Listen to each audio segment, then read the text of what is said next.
Mùi chó không có đó.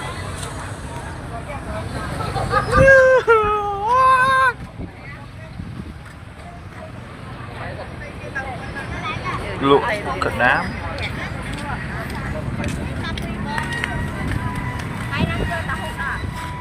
Giờ lát đã bay lâu tới toàn miền. Toàn miền. Cà phê miết lên chanh nha nhỉ.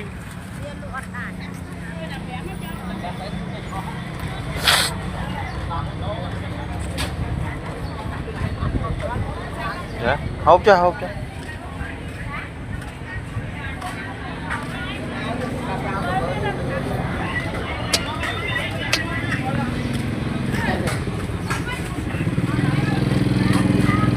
Flip.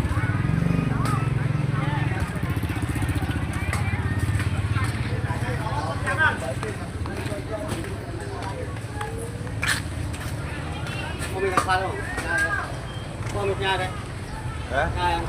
Tay mau vào. Tay ra ta lúi.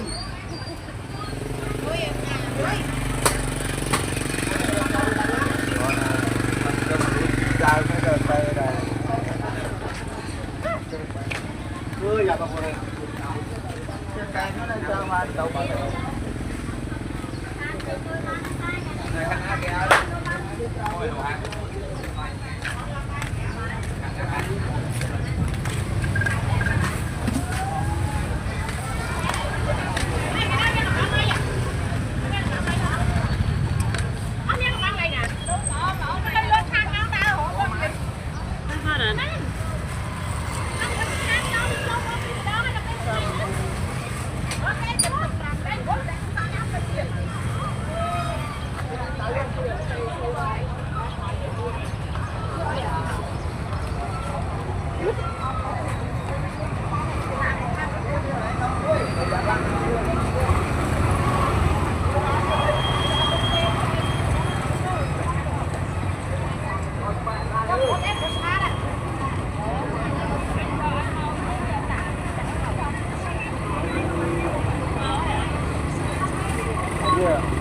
Thôi à, cái vậy là em đây dưới cái mình việc này khăn mùi cho người ta phân mình mấy nó không lên lơ lơ to cái này kia nó bây giờ thò ra lơ cho này